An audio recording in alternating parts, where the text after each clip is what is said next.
I don't know the answer, but I agree. That's nuts. Don't do that. Yeah.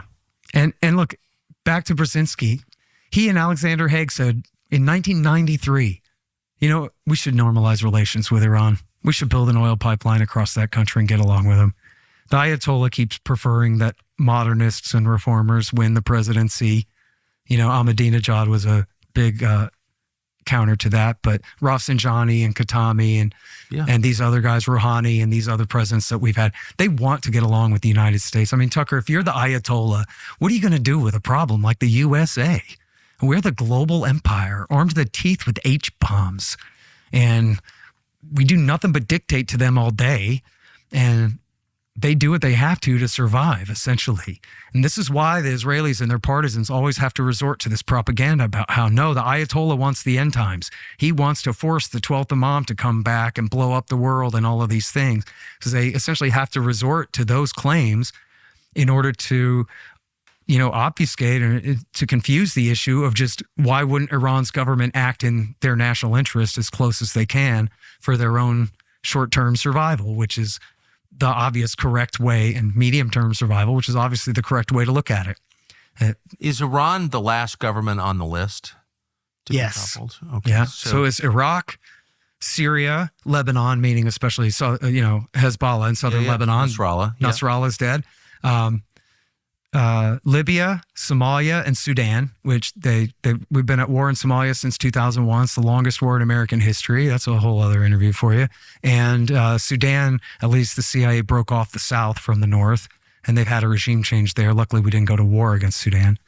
And then last on the list was Iran. So let's say there is regime change in Iran, and the point of this is not to stop their nuclear program. That's absurd. The point is to change the government there by force. Let's say that happens. Not a single one of the countries you just listed has been a success, I think we can say. Hasn't helped the United States, hasn't helped the people of that country, hasn't helped the region. It's crazier than it was 20 years ago by a lot. So what happens if Iran gets regime change? Well, then Osama bin Laden throws a party in hell, first of all. Yeah. Right? Again, doing the bin Ladenites' dirty work there. The Israelis were posting pictures of them palling around with the Shah of Pahlavi's son, saying, we're just going to parachute him in there. And his royal majesty will take over, because that's the American way, is installing royal monarchs over people. I think he's in the U.S. Pahlavi. Same difference. Yeah, exactly. Is there a groundswell of popular support for him to come back and establish a monarchy? I sincerely doubt it. They talk about putting the Mujahideen-e-Khalq in there too, which is this crazy communist terrorist cult. They kidnap people's children and, force them to be celibate and all this total Heaven's Gate cult type stuff. Was this group that had helped with the Iranian Revolution. Then they went to work for Saddam Hussein, and helped Saddam crush the Shiite revolution, insurrection in 91. And then Donald Rumsfeld and Dick Cheney took possession of them when America invaded Iraq, and then turned them over to the Israelis, who used them as as intelligence cutouts, usually to deliver false claims against Iran and their nuclear program. And they're now kept safe at an American base in Albania. And they have talked for years about somehow, believing their own BS about how somehow they could use the MEK to do a regime change in Iran, that there would be some groundswell of support for them. I mean, we're talking total kooks here.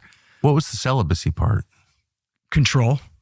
So they demand celibacy from their followers? Oh, yeah. And any member has to raise their hand to speak like kindergarten. They kidnap their children and take them away to keep them under total control. It's a real sick cult. The MEK, aren't there members of Congress and various administration officials who are dealing with them? Yep. And you take money from them and speak at their conferences and all of that. Actually?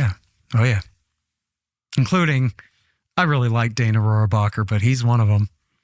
And quite a few of those guys have been towing the line for the MEK. Is this the group that Pompeo was connected with? I believe so, yeah.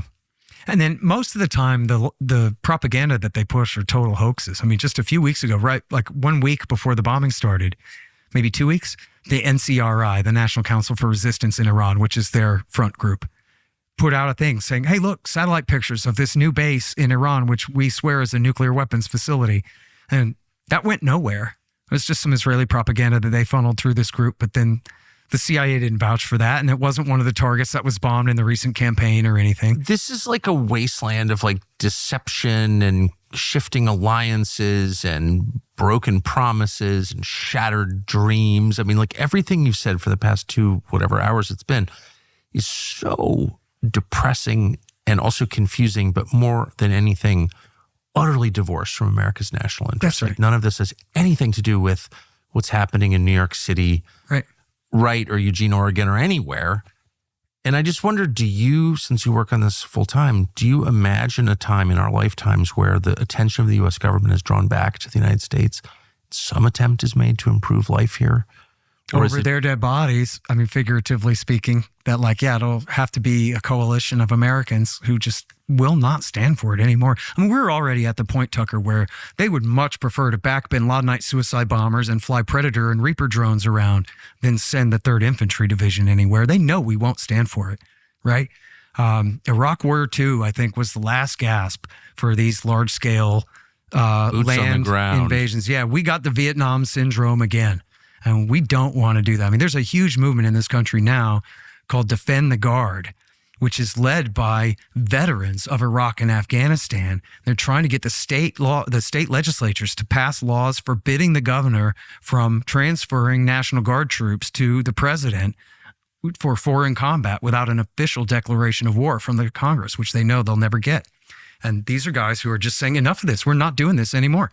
And they saw their boys die over there for real. The Guard got screwed. Yeah. I saw it.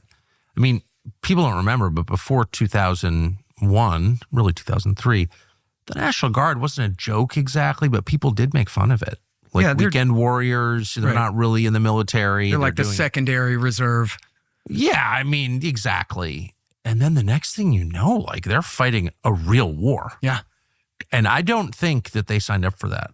Yeah, no, they didn't. They clearly didn't. You joined the National Guard to sandbag rivers during floods. Totally. And to put help out your country forest in fires. Emergencies, yes. But then to get, benefits and all that. I mean, whether that's a good system or not is another question, but that's the deal they signed. That's right. And next thing you know, these guys from every little town in America are like fighting a hot war in Iraq. I mean, I saw it. I was like, wow, the Guardsmen are doing that? Yep. And getting suicide bombed, right? Going through the time. absolute worst of it. Oh, for sure. With the rest of the guys. Yep. Do you know what percentage of Americans killed in Iraq were Guardsmen? No, I don't.